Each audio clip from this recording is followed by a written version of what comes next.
Inilah Injil Yesus Kristus menurut Santo Lukas. Dimuliakanlah Tuhan. Pada suatu hari Sabat, Yesus datang ke rumah salah seorang pemimpin dari orang-orang Farisi untuk makan di situ. Semua yang hadir mengamat-ngamati dia dengan seksama. Karena Yesus melihat bahwa tamu-tamu berusaha menduduki tempat-tempat kehormatan, ia mengatakan perumpamaan ini kepada mereka. Kalau seorang mengundang engkau ke pesta perkawinan, janganlah duduk di tempat kehormatan, sebab mungkin orang itu telah mengundang seorang yang lebih terhormat daripadamu. Supaya orang itu yang mengundang engkau dan dia jangan datang dan berkata kepadamu, "Berilah tempat ini kepada orang itu." Lalu engkau dengan malu harus pergi duduk di tempat yang paling rendah. Tetapi apabila engkau diundang, pergilah duduk di tempat yang paling rendah.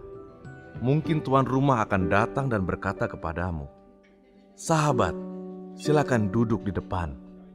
Dan dengan demikian, engkau akan menerima hormat di depan mata semua tamu yang lain. Sebab barang siapa meninggikan diri, ia akan direndahkan. Dan barang siapa merendahkan diri, ia akan ditinggikan.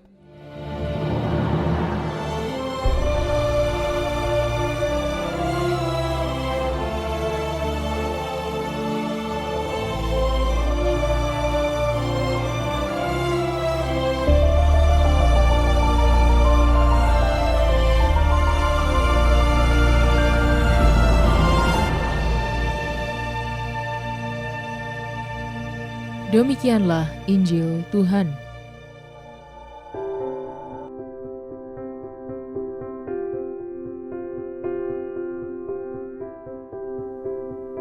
Tahu diri.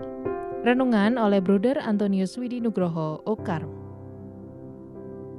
Sahabat Cafe Rohani, tempat duduk saja bisa diperebutkan.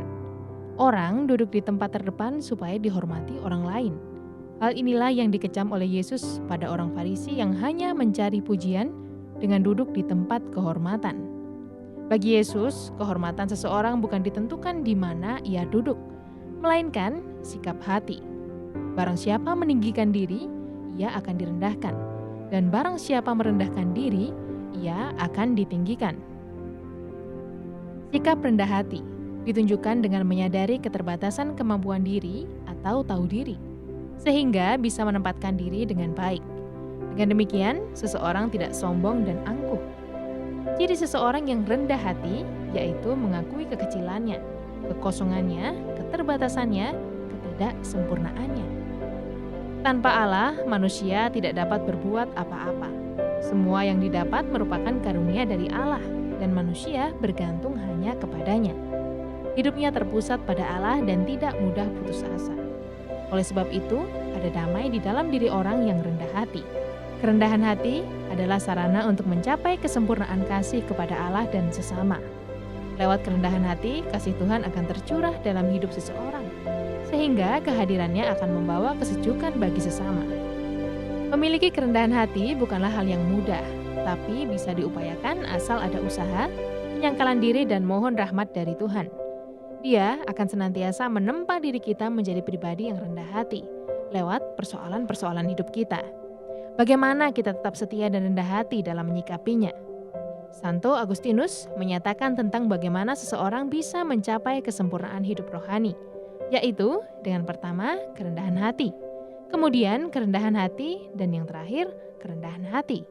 Menurut Santa Teresa dari Avila, kerendahan hati yang sejati diperoleh lewat pengalaman kasih Allah. Selamat menikmati menu hari ini.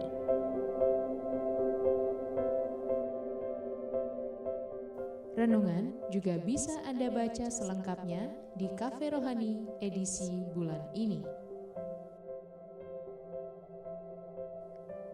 Dengarkan juga renungan ini di radio.carmelindomedia.com.